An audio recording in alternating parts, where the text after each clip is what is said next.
Saludos, buenas noches y bienvenidos un día más, una jornada más allí a la Y Asturiana, aquí en Es Asturias Televisión. De nuevo con ustedes, después de ese paréntesis festivo del Día de la Hispanidad y el Pilar, fiesta nacional para toda España o para prácticamente casi toda. Bueno, hoy es jueves, Día Internacional para la Reducción de los Desastres Naturales y de nuevo estamos con ustedes para ofrecerles un programa variado y que esperamos sea de su interés y en el que, como siempre, tendremos tiempo para la solidaridad con los más desfavorecidos con el Ye Limón Game o Juego de Limón.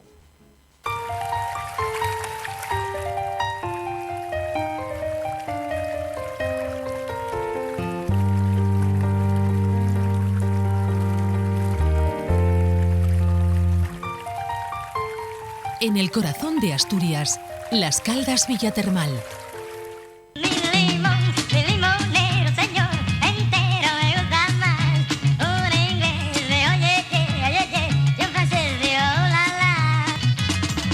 Ya lo saben, colaboradores e invitados podrán participar en el Ye, en el Juego del Limón, y ser solidarios con aquellos que más lo necesitan. Un campamento de refugiados en India, en un programa, el de hoy, que ya comenzamos con la cabecera.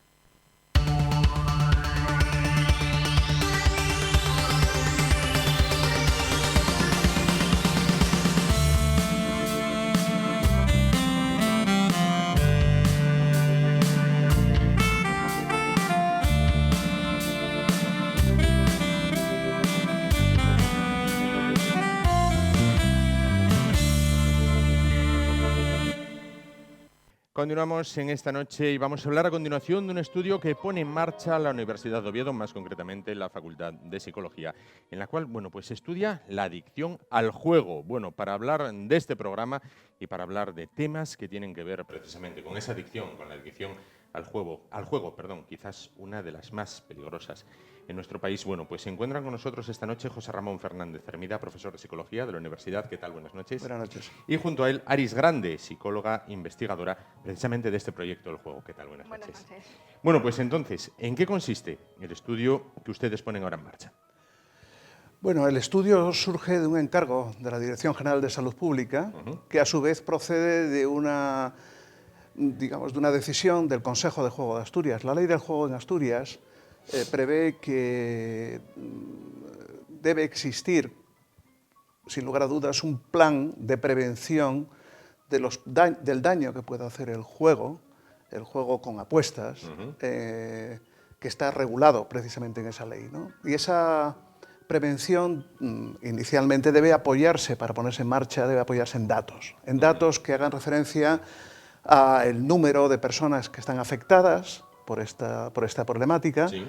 Y al tipo y a las características de esas personas. Es decir, hay que ajustar un poco lo que se piensa hacer para prevenir el problema a la realidad del problema. De la misma manera que es necesario ajustar los recursos de tratamiento y de ayuda a estas personas al número y a la tipología que presentan, ¿no? Es decir, al tipo de problemas y características que tienen, ¿no? Teniendo en cuenta estos antecedentes, pues la Dirección General de Salud Pública encargó a la Unidad de Conductas Adictivas, que está en la Facultad de Psicología, sí, un estudio que lo que pretende precisamente es esto, es decir, detectar cuál es el impacto del juego patológico en Asturias, analizando, en la medida de lo posible, diversos aspectos del juego. En primer lugar, cuál es el impacto que tienen los jóvenes, y para eso hay un estudio en marcha relacionado con jóvenes de menos de 18 años que puedan tener este tipo de problemas, sí. Pero hay otro aspecto, otro nivel del estudio que lo que busca es detectar precisamente a las personas que ya están teniendo el problema y para eso necesitamos llegar a ellas, ¿no? Vamos a llegar desde diversos vertientes, con diversas estrategias, por ejemplo, yendo a los centros de juego, sí, yendo por ejemplo, a las asociaciones de jugadores, pero es para nosotros muy importante que llegar a todas esas personas que aún no han solicitado ayuda, pero ya pueden estar detectando algún tipo de problema, o incluso, aunque no detecten un problema porque no tengan conciencia del mismo, se estén empezando a dar cuenta de que quizás puedan tener un problema, ¿no? Claro. También nos interesa conocer las historias de jugadores que, aun no teniendo problemas o no teniendo conciencia de esos problemas, son jugadores ya habituales e importantes, ¿no? Y que incluso ya empiezan a oír a su alrededor que quizás el juego pueda ser un problema, ¿no? Claro. Para todos ellos, les quiero dar el mensaje de que a nosotros nos resultaría muy útil conocer sus historias, conocer sus trayectorias personales, sus características personales, para ayudarnos a entender cuál es la evolución y sobre todo cuál es el impacto que tiene el juego con apuestas en Asturias. Esta es la idea. Claro. Para este proyecto necesitan voluntarios, necesitan sujetos experimentales, me imagino, ¿no? Sí, no es un experimento, es más que nada un estudio que lo que busca es encuestar, preguntar a las personas que tienen problemas o incluso, como ya digo, a jugadores que son muy habituales ya y que ya empiezan a pensar que quizás pudieran tenerlo o lo piensan los que están a su alrededor. Claro. Lo que queremos es que contacten con nosotros, que nos cuenten su experiencia, ¿no?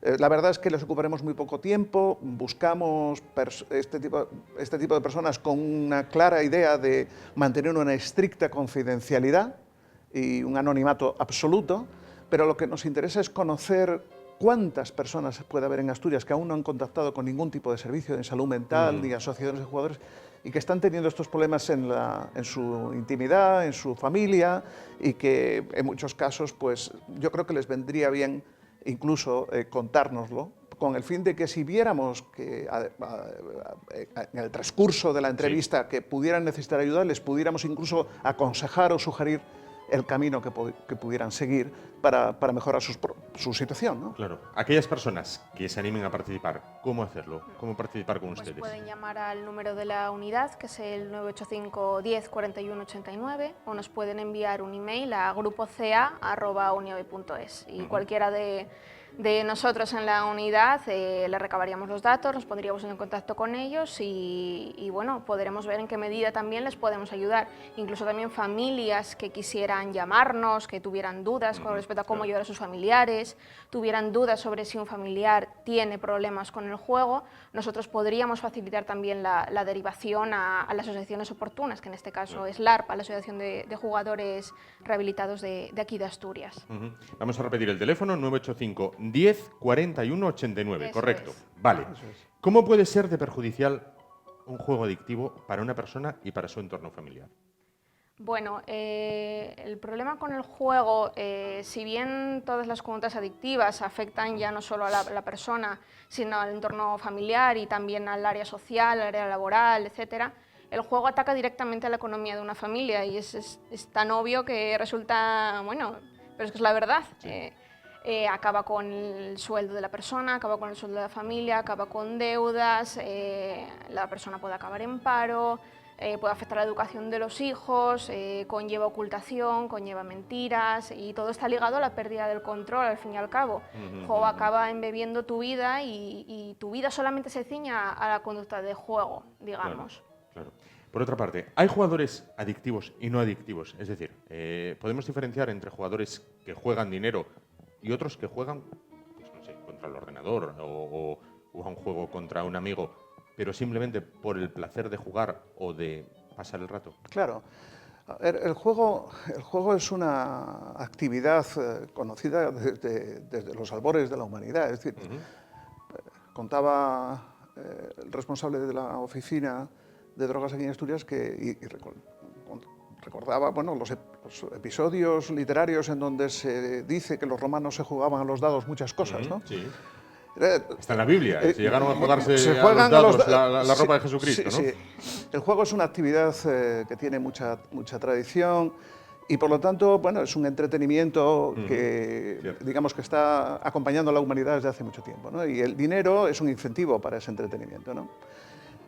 Pero como pasa con todas las conductas adictivas, todas, ahora mismo el volumen de adicciones de conductas adictivas se ha hecho bastante amplio y entonces pues, se habla de adicción desde al sexo, pasando a la comida, a Internet, a múltiples cosas. Pues como pasa con todo ello, el problema surge cuando la persona no gobierna, no controla la afición, sino que la afición controla a la persona.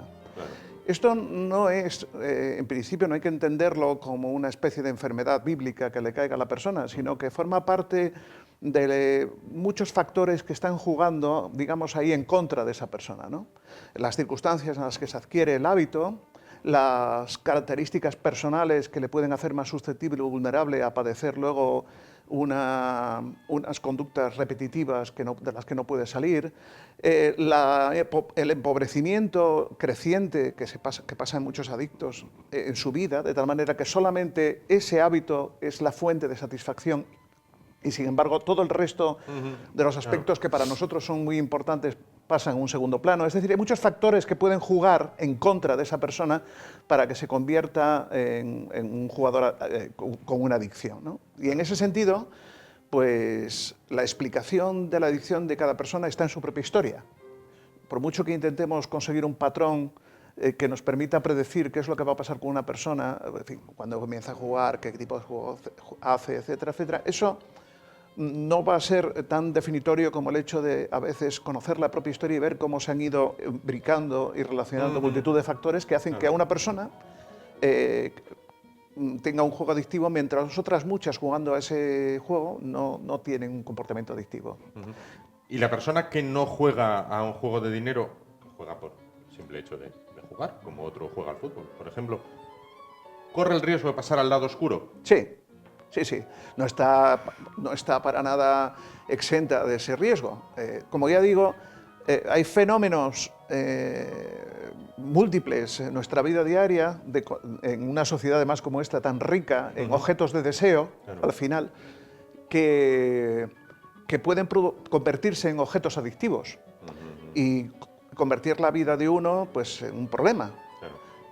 Hace unos días, pensando yo sobre este asunto, en una charla, ponía como ejemplo, por ejemplo, las similitudes que se están viendo hoy en día entre, por ejemplo, la adicción al porno, que ahí no hay siquiera la idea de que se puede ganar dinero, que hay en el juego por azar con apuestas, la adicción al alcohol, hay elementos comunes que explican todas ellas, ¿no? Sin lugar a dudas, todo objeto de consumo que esté ligado al deseo y que sea deseable puede convertirse en un fenómeno adictivo. ¿Se juega mucho en España? Bueno, se juega, la realidad es que se juega, si no, no estaríamos aquí, ¿no? En los últimos años sí que se ha observado un incremento de las cantidades jugadas, como reflejan las memorias oficiales de la Dirección General de Ordenación del Juego. También este incremento se ha visto por la aparición del juego online, ¿no? Se ha abierto un portal nuevo al acceso de todo el mundo. Claro que se juega dinero y también se ha comenzado a jugar entre otros perfiles de personas. Por ello también se está estudiando qué repercusiones tiene en la población adolescente o en la población más juvenil. Claro. Precisamente de eso quería preguntarles. Actualmente los jóvenes, bueno, pues todos tienen prácticamente acceso a tablets, móviles, bueno, quizás los más afortunados a una consola de última generación.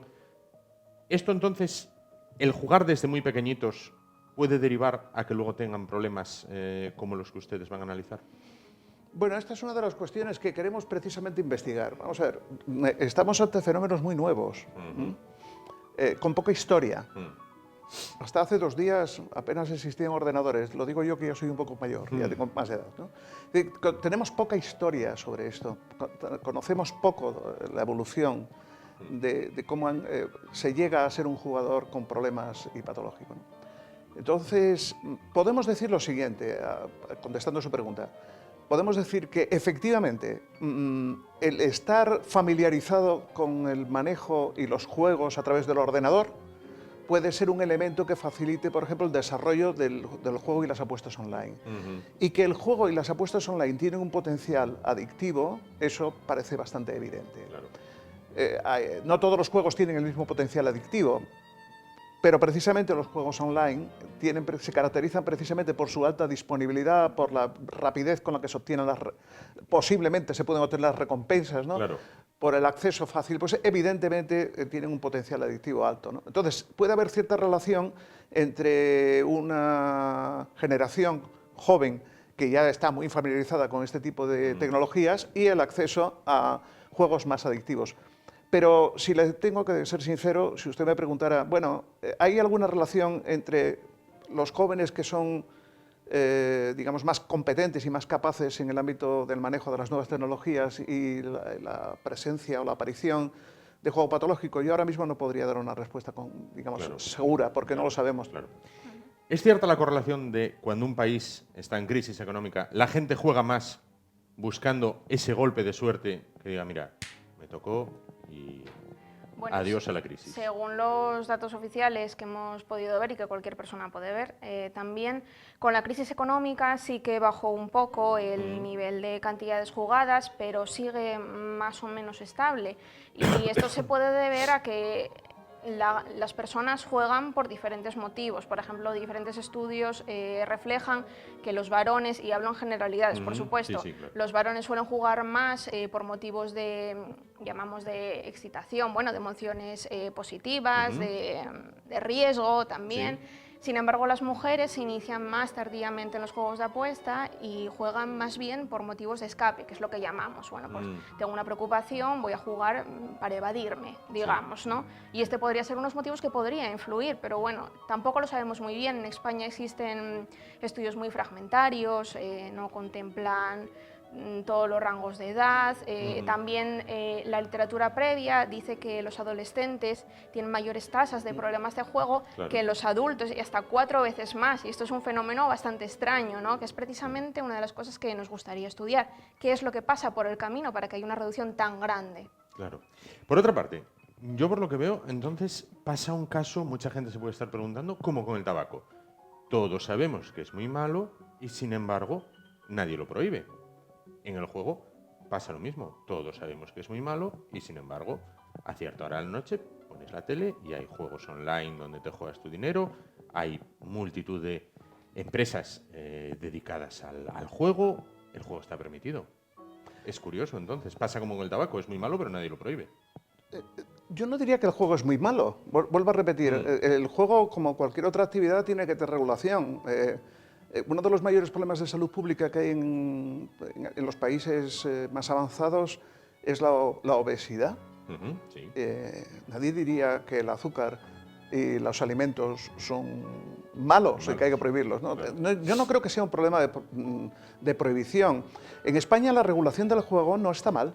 Yo creo que es una regulación bien hecha. Lo que pasa es que la regulación, y en esto quiero yo insistir mucho, no basta únicamente para resolver los problemas que se ocasionan con esto o con cualquier actividad. Si, por ejemplo, para seguir poniendo la analogía, si en el caso, por ejemplo, de los azúcares y de la obesidad infantil se intenta de alguna manera regular, por ejemplo, la dispensación de bebidas azucaradas en los colegios, cosa que me parecería muy bien, pues en el caso del juego también está claro que el acceso al juego donde se apuesta tiene que ser para mayores de edad. Ahora bien, en ninguno de los dos casos evita que aparezcan casos con problemas, bien de obesidad o bien de personas que tienen problemas de juego. Entonces, ¿el problema cuál es? Pues intentar primero hacer una buena prevención, intentar que la gente sea consciente de los problemas y aprenda a autorregularse, que aprenda, digamos, a tener, digamos, habilidades y capacidades para afrontar los problemas de la vida sin caer en las adicciones. Y en segundo lugar, hombre, yo creo que a aquellos que tienen problemas hay que tratarlos, hay que ayudarles. Claro. Y entonces ese doble vertiente de prevención y tratamiento es lo que hay que desarrollar. Yo creo que la ley, por ejemplo, en Asturias, a mí me parece una ley muy avanzada en este sentido. La cuestión es que tiene que ponerse en marcha todo lo que estipula la ley en el campo de la prevención y el tratamiento, y eso es lo que se está en cierta medida ahora comenzando a hacer. Claro. Para finalizar, ¿se llega a curar, llamémoslo así, o permítanme que utilice el término curar, una persona que sea adicta al juego, o eso ya lo lleva hasta el fin de sus días?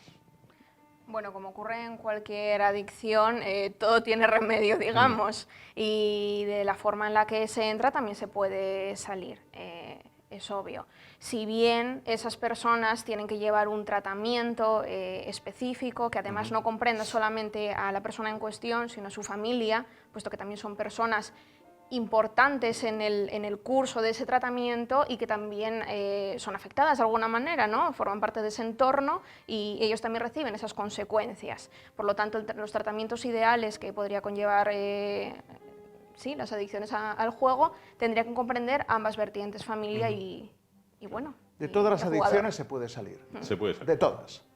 Pues nos quedamos con ese mensaje último. De todas las adicciones se puede salir. Y que ustedes necesitan, bueno, pues una pequeña ayuda o una gran ayuda para salir adelante. Bueno, pues en el teléfono, lo vamos a repetir otra vez.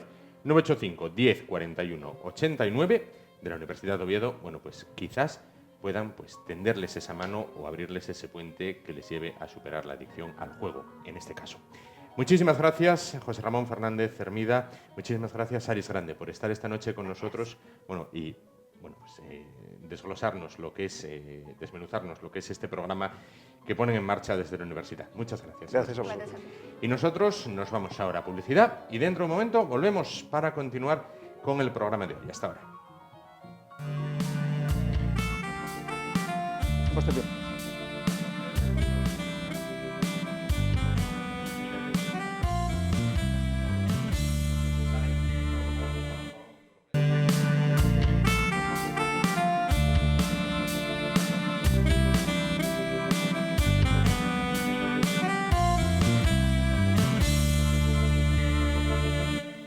Continuamos, cambiamos de tema y vamos a hablar a continuación de naturaleza, de mundo animal, de seres vivos con Luis Laria.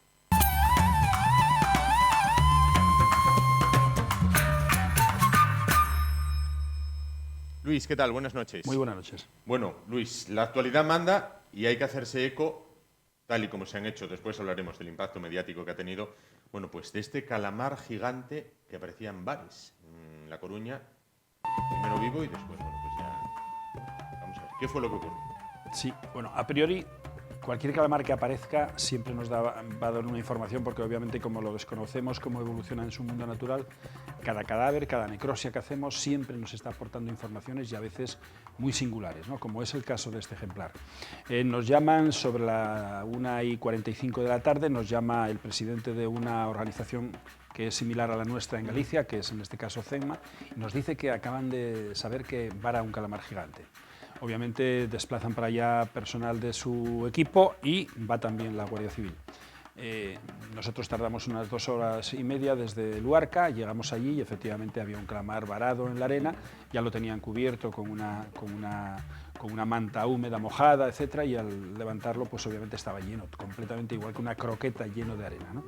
Bueno, lo que hicimos fue allí limpiarlo un poco con un poco de agua y introducirlo en el furgón y trasladarlo para Luarca. Sí. Hasta ahí todo completamente normal. Lo que ocurre es que a las 10:30 de la noche nos ponemos a sacar el ejemplar para pasarlo a refrigeración y cuando lo lavamos para quitarle obviamente la arena, dejarlo impecable para que no tuviéramos después problemas por fijación de la arena, pues al ir dándole vuelta me doy cuenta de que hay algunas anomalías, algo muy peculiar, ¿no? Automáticamente lo que hacemos es, bueno, pues comenzar a trabajar en él de tal manera que cada centímetro del cuerpo nos estaba dando una información. Vamos a ir viendo algunas imágenes, si te parece, del propio Esta calamar. es la propia playa de lo que es la localidad de Bares, donde precisamente varó. Estamos hablando de la estaca de Bares, en una zona cercana a Ferrol, y posiblemente, si vemos el mapa del Cantábrico, sí, es esa incidencia máxima que encontramos. Aquí está el ejemplar, que está vivo, está completamente vivo y que además tiene, digamos que, reacciones importantes. Si nos fijamos, tiene el manto, digamos que inclinado hacia abajo, hacia la arena. Es precisamente porque tiene un orificio, si lo estamos viendo ahora, él está nadando, pero le cuesta trabajo mantener la natación porque tiene un orificio en el manto que traspasa la pared muscular del manto y que llega incluso a una branquia, un edificio de unos 8 centímetros de diámetro, que es precisamente una de las heridas. Vemos que les faltan los 2 grandes tentáculos. Tiene los 8 brazos, pero le faltan los 2 largos tentáculos que pueden alcanzar, en este caso, pues casi 2 veces y media más de todo lo que estamos viendo el ejemplar. Este ejemplar es una hembra de 105 kilos de peso, una hembra madura y que además realmente, bueno, pues tendría en la longitud total, porque nosotros valoramos la longitud total por la longitud del manto, sí, unos 9 metros de longitud. O sea, es un ejemplar considerable. Aquí estamos viendo que incluso hay emisiones a veces incluso de tinta. Aquí ya está, ya lo vemos varado, tiene amputación de 2 de los tentáculos, como los estamos viendo ahí, perdón, los 2 tentáculos incluso nos fijamos casi en la base, y también tiene 2 brazos amputados. Aquí vemos, bueno, pues la estructura de la cabeza y lo más curioso, estamos viendo un ojo. Sí. Ese ojo es casi imposible que se mantenga intacto cuando un calamar gigante sube a la superficie, por ejemplo en captura accidental por arte de arrastre, etc. Y eso nos está diciendo que ese calamar posiblemente subió desde los 1000 o 1500 metros hasta la superficie, pero de forma muy lenta, muy lenta. Ahí vemos la herida que hablaba del manto, Sí, y también vemos unas cuantas heridas por ahí, un poco singulares y que no son, digamos, de denticiones de un pez, como puede ser un tiburón, etc. O sea que descartamos que hubiera sido de un tiburón. Y, obviamente, ¿qué ocurre? Que al darle la vuelta al manto nos encontramos con cantidad de marcas de ventosa. Entonces ya definimos que esas heridas que tiene en la zona dorsal están supeditadas por un pico de un calamar. Es decir, por la lucha con otro. Otra hembra, sabemos que fue otra hembra. Lucha de titanes, lo A calificaste. pesar de que era 1500 metros o 1000 sí, metros sí, de sí. profundidad, sabemos que era otra hembra, la que digamos que compartió ese ataque entre los 2 ejemplares, y entonces, obviamente, pues las secuelas han sido bastante serias. Tan serias como que el ejemplar, posiblemente por una pérdida de estabilidad en esas zonas de profundidad, tuvo que ir subiendo hacia la superficie. Realmente el ejemplar posiblemente hubiera sido a unas 7-8 millas de la zona de Bares, porque estamos hablando de lo que son denominados las fosas de Hércules, que tenemos otros 3 ejemplares de esa misma zona, pero capturados en arte terrestre. Podemos ver ahí la diferencia del ojo con respecto a la mano. Estamos hablando de que los calamares gigantes tienen el ojo más grande del reino animal y que puede llegar a los 22 centímetros de diámetro, o sea, un ojo espectacular. Pues imagínate qué ocurrió, que nosotros, después de hacer toda la pormenorizada, digamos que observación, determinamos que este ejemplar había sido atacado por otra hembra y que había terminado varando, pero que había varado vivo. Sí. Claro, al decir varado vivo y que había sido otra hembra, ahí es donde había, bueno, muchas preguntas, en este caso de medios, etc. Llegamos a establecer toda esa conclusión y así quedó la información. Lo que ocurre es que a los 2 días, o sea, en este caso el lunes por la mañana, nos llaman. Aquí estamos viendo las ventosas producidas por la fijación de los brazos y tentáculos de la otra hembra. Resulta que a los 2 días nos llama a las 9 de la mañana un señor que dice ser de León y que él había observado ese calamar y que tiene fotografías. Le pregunto a qué hora lo había observado él y me dice que a las 10 de la mañana. Claro, nosotros estamos hablando de la 1 de la tarde cuando varó. Claro, desde las 10 hasta la 1, ese ejemplar estuvo vivo y estuvo merodeando todas esas áreas. ¿Qué ocurre? Que este señor tuvo la suerte de filmar por primera vez, en este caso, un calamar gigante en Europa. Pero además es el segundo caso que se da en el mundo, porque las otras imágenes proceden de Japón. El hombre nos pasa todas las fotografías, además con gran calidad, porque no estaban hechas con un teléfono, sino con una cámara, en este caso. ¿Qué ocurre? Que, bueno, pues entonces es cuando, digamos que comparamos toda la hipótesis de la muerte del ejemplar y del varamiento, y obviamente vemos ahí una secuencia que coincide absolutamente. Vemos unos colores totalmente rojizos, intensos. Sí. Los calamares, cualquier cefalópodo cambia de color dependiendo de estimulaciones que tenga, bien sea de ataque, un comportamiento de agresivo, o bien sea que quiere de escape o de camuflaje. Para camuflar. Y todo esto nos da una información realmente peculiar en cuanto a que incluso, pues ahora tenemos otra hipótesis más que no teníamos, la de que posiblemente sean caníbales. Estamos hablando de que tenemos otro caso muy parecido a este. Son los 2 únicos casos que tenemos en el mundo ahora mismo constancia de que se hubieran sucedido.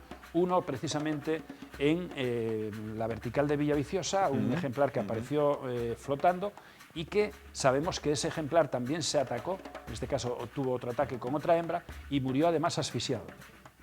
Este no murió asfixiado, este murió con problemas muy serios, precisamente en la branquia, que estaba en el lado precisamente de esa herida importante que traspasaba lo que es la pared del manto.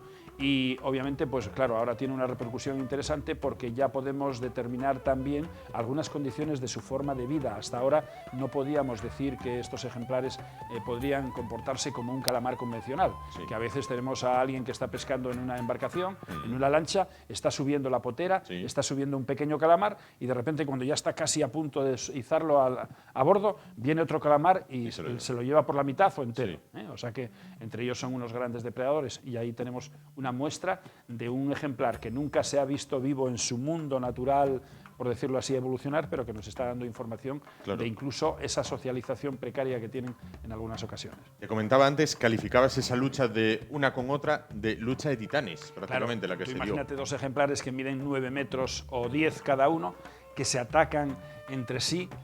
Un ataque, pues imagínate, estamos hablando de 8 grandes brazos, más 2 tentáculos, una madeja ahí impresionante, un pico tremendamente poderoso y mortal, que tienen precisamente lo que es la boca, y obviamente pues en una noche eterna, que es la noche eterna de los tiempos submarinos, donde no existe la luz, solamente hay luces provenientes de algunos organismos. Ahí volvemos a ver la mano, fíjate la mano y el volumen del ojo, para que nos demos cuenta de cómo es precisamente ese diámetro. Este ejemplar ahora lo que pasa es de nuevo, y nunca mejor dicho, a engrosar lo que es la colección de calamares gigantes que tenemos en Luarca, que ahora ya sobrepasa a la que teníamos con anterioridad antes de que el propio museo sufriese los daños del temporal. mar. Es decir, este ahora pasa al Parque de la Vida. Este pasa al Parque de la Vida. Este no es de Cepesma, al igual que los 4 anteriores, pero en un momento determinado, cuando ese futuro museo esté en marcha, se va a ceder por Parque de la Vida, en este caso al Cepesma, para que estén en ese museo, que ya tenemos informaciones interesantes. Eso te quería preguntar. ¿Hay novedades con respecto a la reactivación del museo? Hace 10 minutos que acababa una reunión precisamente con, en este caso, con la consejera de Infraestructuras, con Belén. Estaba el alcalde de Valdés y estaba también, digamos que los responsables más inmediatos de lo que es ese grupo de interés social en el municipio por el Museo del Calamar Gigante, y hay noticias, yo creo que importantes. Una de ellas es que la temporalidad, que había que hacer una inversión de 100 o 100 y pico mil euros, ya no se va a hacer. Yo me he comprometido, porque obviamente creo que no podría ser de otra manera, porque mi forma de ser así lo es, me he comprometido a conservar los calamares gigantes en el aula del mar y de darles el espacio digno para que allí estén los 2 años o 3 como máximo que vamos a esperar por el museo. Por lo tanto, lo único que he exigido a la Administración del Principado y al Ayuntamiento de Valdés es que no aporten ni un solo euro para esto, que no aparten ni un solo euro ni en subvención, ni en alquiler del espacio donde van a estar, ni nada, que no tenga coste económico a la Administración en esa índole, pero que promocionen los calamares gigantes. No podemos perder la idea de que los calamares gigantes siguen existiendo en Luarca, siguen existiendo en Asturias. Por lo tanto, la promoción de los calamares gigantes va a ser promoción para un municipio que necesita realmente de estímulos publicitarios. Y sin duda alguna, ahora la Administración del Principado va a hacer una piña, en este caso con la administración del Ayuntamiento de Valdés y con la sociedad, para que realmente eso se lleve a efecto. Por lo tanto, ya todos esos problemas que había de una ubicación temporal, que había que hacer una inversión de 100 o 150.000 euros y que había que disponer de personal, etcétera, yo me comprometo a que no tenga que ser necesaria, pero siempre y cuando que la Administración del Principado y el Ayuntamiento lo que vayan es a colaborar en la promoción de los calamares gigantes. Y se ha mostrado receptivos, entiendo. Les encantó la idea.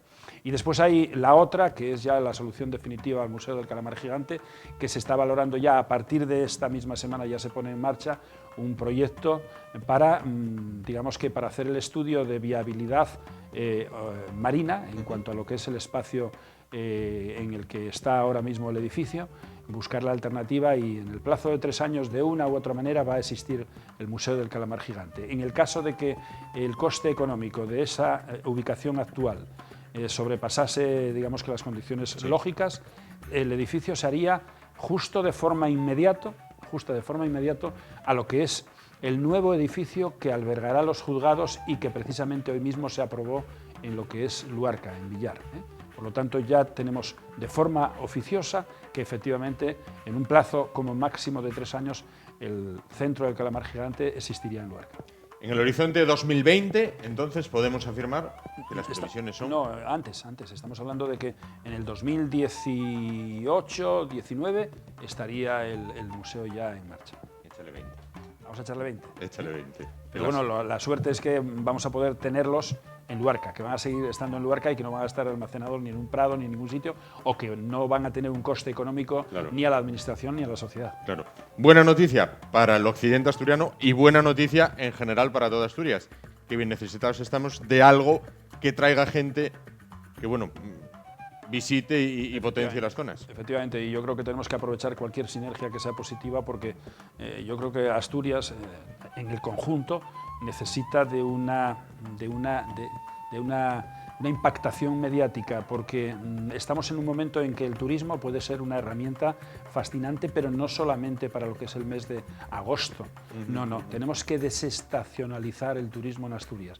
Tenemos que hacer que entre tiempos, no solamente en los fines de semana, sino en etapas, por ejemplo, que pueden ser precisamente cualquiera de ellas al margen de lo que podría ser Semana Santa o, como digo, el verano, busquemos la alternativa de que realmente tengamos, digamos que, una captación de un público que además es fiel, porque quien realmente viene a Asturias, porque Asturias es empática con el visitante, es fiel, por lo tanto, y va a hacer reiteración en la visita. Vamos a luchar entre todos para ello. Claro que sí.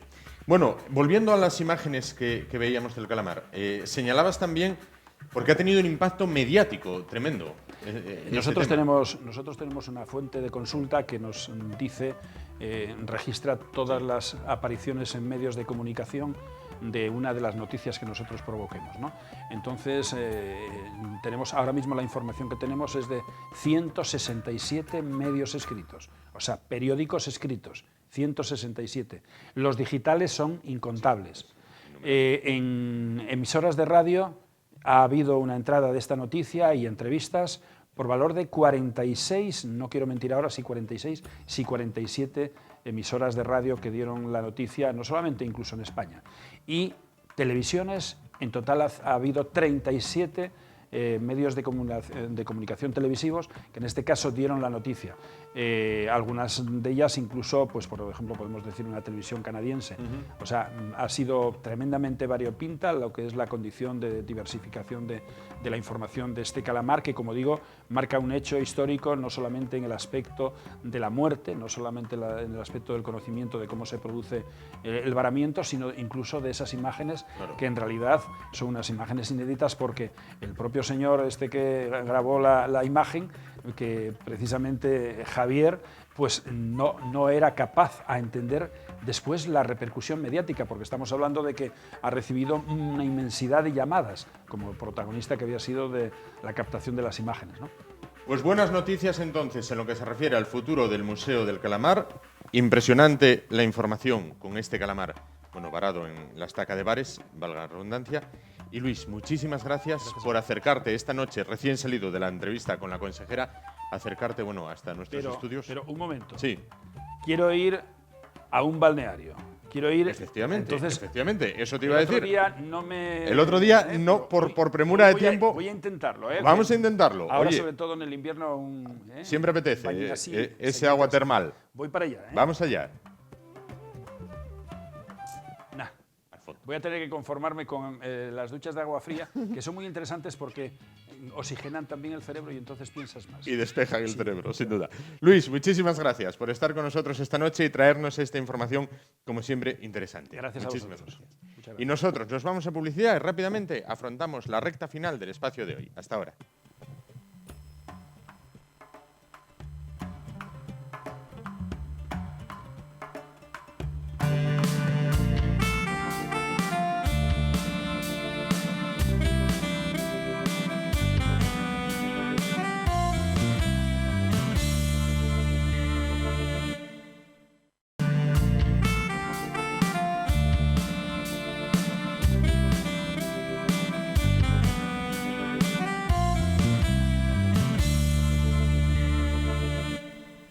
Continuamos y lo hacemos como siempre, como todas las semanas, para finalizar el programa de los jueves hablando con el Padre Elías.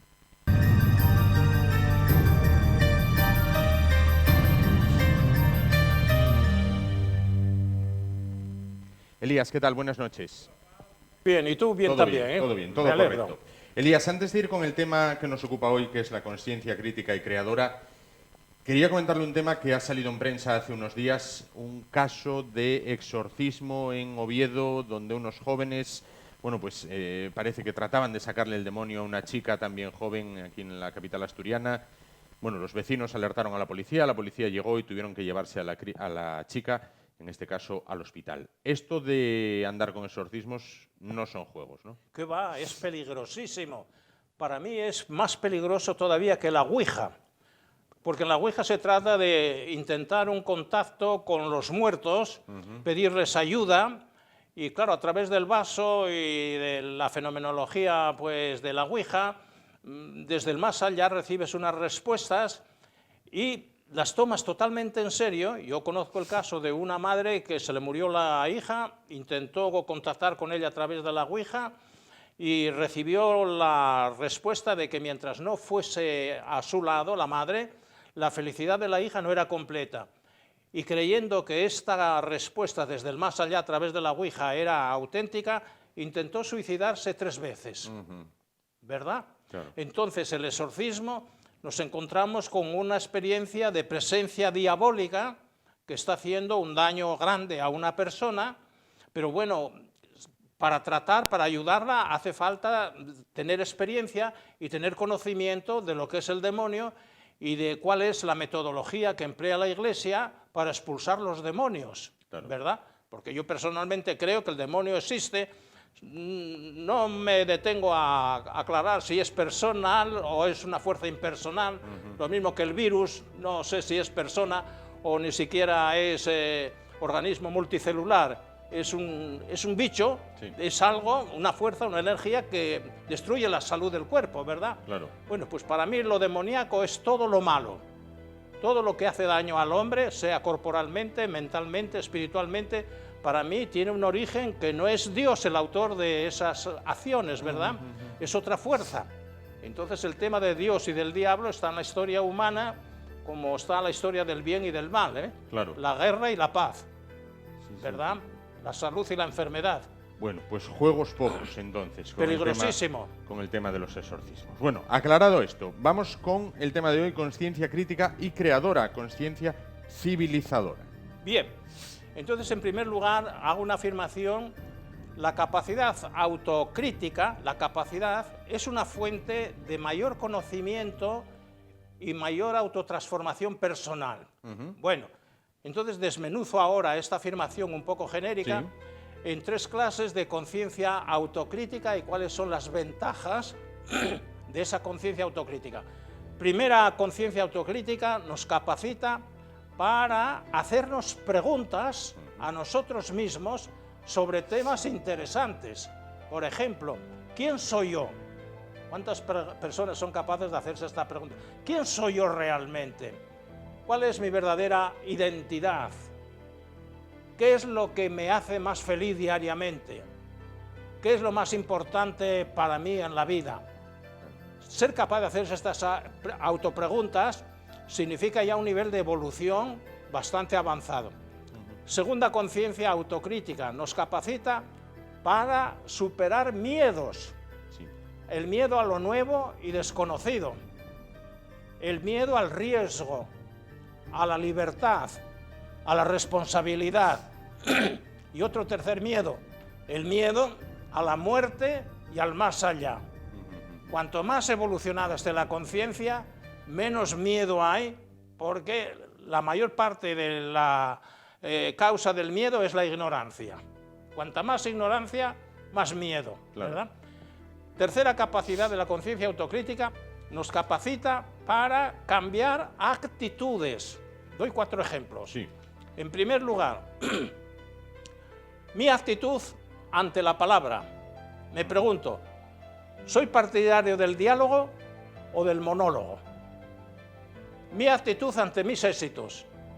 ¿Me endiosan o me mantienen en la perseverancia de mayor autoexigencia y mayor autodisciplina para seguir teniendo éxito? Frente a mis fracasos, mi actitud, ¿los reconozco? ¿Los rectifico? soy ciego para ellos, los justifico y me enroco en mis errores. Mi actitud ante el dinero, soy generoso, Claro. soy egoísta. Entonces, tener capacidad para hacerse estas preguntas es señal ya de tener determinado nivel de evolución y de estar en proceso de crecimiento evolutivo, ¿verdad? Claro. Bien, entonces, esto en cuanto a la conciencia autocrítica. Luego viene la conciencia crítica. Sí. La identifico con el espíritu crítico ante tres poderes públicos. Primer poder público que someto a juicio crítico. El poder mediático. Sí. Los medios de información, televisión, radio, prensa. Primera pregunta, ¿me enriquecen culturalmente, informáticamente? Sí, tengo que decir que sí, que me enriquecen. Segunda pregunta, ¿abundan más las malas noticias que las buenas noticias en la televisión? Por supuesto. Sí. Y tercera pregunta, ¿hay en la televisión diálogos, debates interculturales e interreligiosos de calidad? Absolutamente ausentes. La televisión tiene un poder social tremendo, una influencia social tremenda, pero culturalmente hay una ausencia casi total de debates al estilo de Balbín, Sí, en la década sí. de los 80, Sí. bueno, que era una gloria bendita el escuchar aquello, Sí. ¿verdad? Porque crea conciencia pública. La televisión creamos, y además entra en casi todos los hogares. Cierto. Bueno, entonces, culturalmente hay un déficit. Yo me quejo también de otro déficit, por ejemplo, que la conferencia episcopal no tenga una televisión propia para organizar debates de tipo religioso, de tipo cultural, y crear conciencia auténticamente cristiana en sus creyentes, ¿verdad? Sí, sí. Que no tenga ese medio de información tecnológicamente hoy, pues el mejor, a nivel de masas, el mejor medio de comunicación con las masas. Bueno, entonces culturalmente hay una pobreza cultural en la televisión desde mi punto de vista crítico. Sí. Bueno, otra clase de poderes públicos frente a los cuales hay que ser crítico. Los poderes políticos. Tres preguntas que me hago, o que les hago. Primera, ¿son sinceros en sus promesas electorales? Creo que no. Segunda, ¿son eficaces en la solución de los problemas públicos? Creo que no. Tercera pregunta que me hago, ¿son creadores de una sociedad de bienestar cada vez mayor? Creo que no, ¿verdad? Le veo muy desencantado de la política, entonces. Entonces, de la política soy muy crítico porque espero del poder público, pues es el único poder para resolver muchos problemas, ¿verdad? Porque a nivel privado, a nivel individual, esos problemas no tienen solución. Sí. Hay que contar con unos poderes económicos y con unas decisiones de tipo político, de poderes superiores, ¿verdad? Entonces, yo analizo lo que veo y lo que observo a mi alrededor, ¿verdad? La política. Y finalmente, poderes, otra crítica, otro espíritu crítico frente a los poderes religiosos. Sí. Tres preguntas que me hago. Primera, ¿espiritualizan y humanizan las fiestas religiosas? Dos puntos, los domingos, las navidades, la Pascua. Desde mi punto de vista, no. No espiritualizan ni humanizan. Son más fiestas comerciales y gastronómicas que religiosas, ¿verdad? Segunda pregunta que le hago a los poderes religiosos. ¿Las misas diarias y las comuniones diarias son creadoras de mejores personas? Por supuesto que no. Y tercera pregunta, crítica. ¿Es la jerarquía católica demasiado autoritaria, demasiado dogmática, demasiado machista, demasiado antifeminista? Sí. Y un hecho concreto es que discrimina a la mujer, aunque tenga más talento que el talento del mejor obispo, por el hecho de ser mujer no puede ser sacerdote. ¿A qué es debida esta discriminación? Pues a una interpretación errónea del Evangelio, ¿verdad? Que Jesucristo no nombró a ninguna mujer apóstol, tampoco nombró a ningún obispo español, a ningún apóstol español, ¿verdad?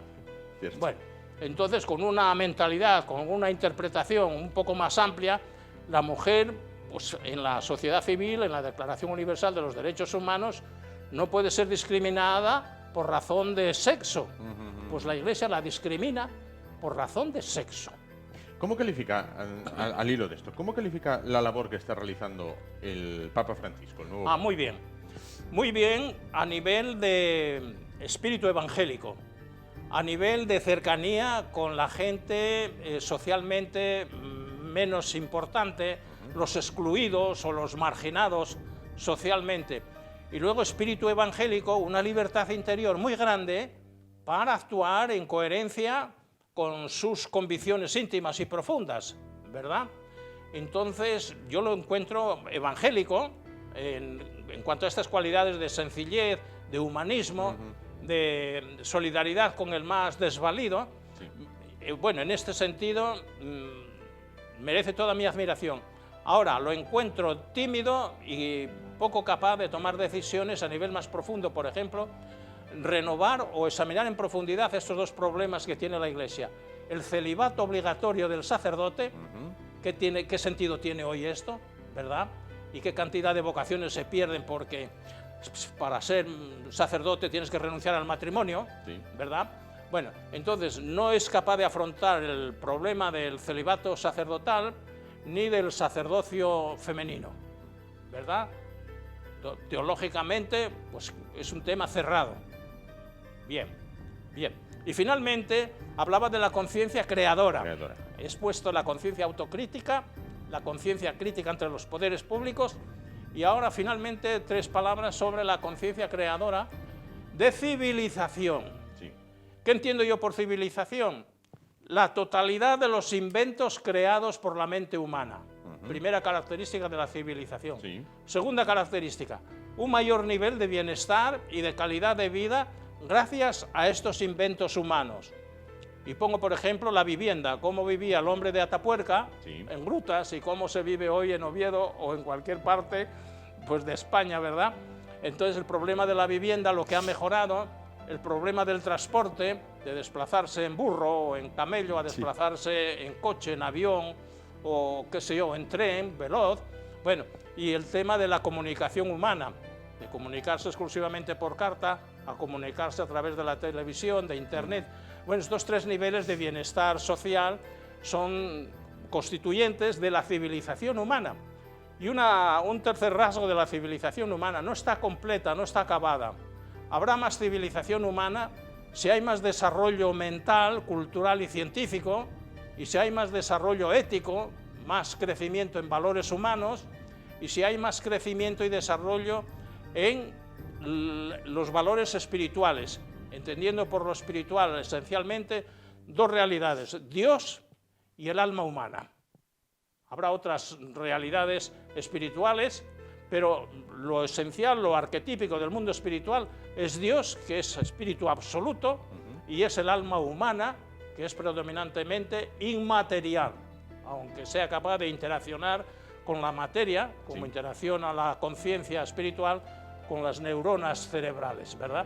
Pero esencialmente, fundamentalmente, es una energía espiritual, no está hecha de átomos, ¿verdad? Entonces hay que crecer, a medida que tengamos una mayor civilización humana, tendremos una nueva humanidad, y una humanidad no solamente nueva, sino mejor y superior a la actual.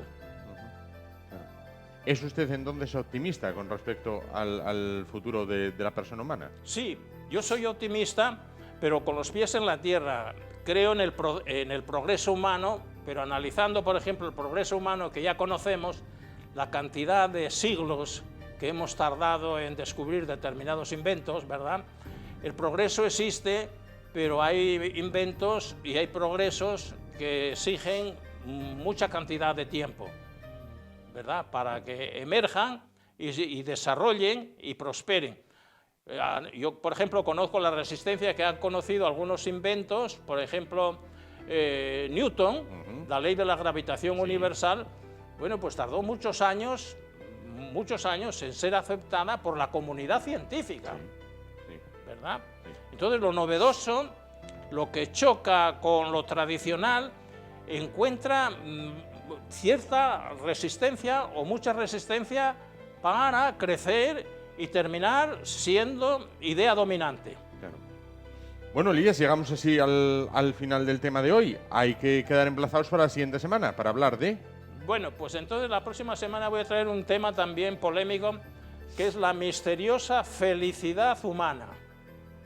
¿Qué es lo que realmente constituye la felicidad? Y si es posible que haya felicidad humana plena o es imposible. Pero es posible que haya felicidades humanas diarias y parciales. ¿En qué consisten?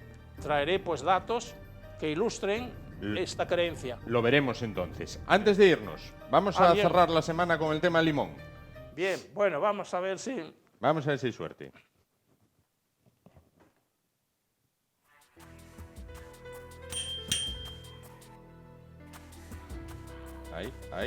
Ahí al fondo. Bueno, suerte para los más desfavorecidos. Bien, fracaso técnico, pero éxito solidario, ¿verdad? Fracaso técnico, pero éxito solidario. Efectivamente. Elías, muchísimas gracias Pues nada, por estar gracias con a nosotros ti y a esta noche. Televisión Es Asturias.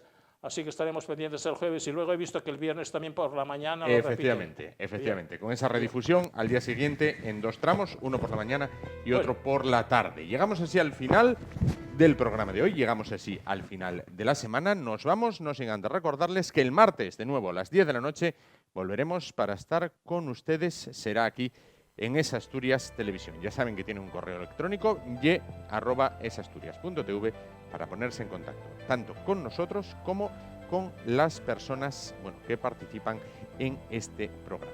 Gracias por su atención y muy buenas noches. Les dejamos con Javier Terán y Ahorro y Finanzas. Hasta ahora.